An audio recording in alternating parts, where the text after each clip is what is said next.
Hey, let's go. We got huge breaking Jets news, right? Just came out. The Jets are signing wide receiver, former LA Charger Mike Williams, 1-year contract worth up to $15 million. This is perfect, right? I mean, first of all, where do we even begin, right? I guess let's start with the money. It's worth up to $15 million. If Mike Williams goes out there and has a 1,000-yard receiving season, it is 100% worth $15 million. For context, we all know what Calvin Ridley got. What was it? 4 years, 92 mil. Trying to think of other wide receiver deals like Curtis Samuel, 3 years, 30 mil. This is the going rate. Right, it is what it is, and it's not a guaranteed 15 mil. It's worth up to 15 mil. So there has to be incentives thrown into the mix. I'm sure we'll get the exact breakdown here in 15 to 30 minutes. I would assume within the hour. So a cheap contract, right? The cap going up. We cut Uzama, we cut Laken Tomlinson. We can still, by the way, not restructure, but extend DJ Reed, which would then open up more cap space. I doubt the Jets will find a trade partner, but if we can move Zach Wilson, there's more cap space that we can save right there. Financially speaking, the New York Jets are fine. This is a fantastic deal when we take a look at the money. Now, as far as the length of the deal, it's a 1-year contract. Perfect. I'm totally fine with that.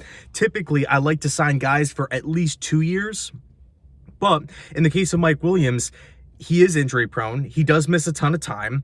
He is coming off an ACL. In the event that he's rusty, in the event that he gets hurt again, the Jets aren't locked into this, 3 or 4 year contract. Not in the slightest. It's a 1-year deal. It's essentially like a 1-year prove-it deal. But because Mike Williams had visits lined up with the Pittsburgh Steelers and the Carolina Panthers, and there was also a rumor that he could be back with the LA Chargers, and he signed immediately with the New York Jets, it tells me that he really wants to be there, along with the fact that the Jets really want him there. So here we are again, filling another major need before the draft, freeing up, making the 10th overall pick more expendable, giving us more of a leash to do whatever the hell we want to do, right? Whether that's add another offensive lineman, whether, Olu Fashanu falls, whoever it may be, right? Take your pick, whether it's Brock Bowers at spot number 10. I'm working on my mock draft now. I kind of have to make some tweaks to it after the Trent Brown signing with the Cincinnati Bengals and, of course, the Chase Young signing with the New Orleans Saints. But in any case, Mike Williams is a freaking New York Jet. Let that sink in. Now, Mike Williams is not a top 10 receiver. He's not. He's not a top 15 receiver, but he's a 50-50 ball specialist, a deep ball specialist, constant big play machine, fantastic, strong hands, right? You whip the football to him, he's coming down with the ball. He has really, really strong hands, makes tough out of bounds, he can get his feet in bounds, tough catches on the sidelines, can, body corners on the perimeter. Perfect complement to Garrett Wilson. They provide different skill sets. And I feel like Mike Williams is kind of the receiver that the Jets wanted Allen Lazard to be.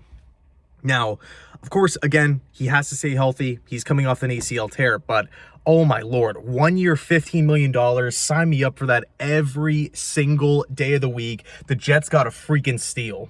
We got a freaking steal. Let me know your thoughts down below in the comment section. Thanks so much for watching. Let's go. And as always, go Jets.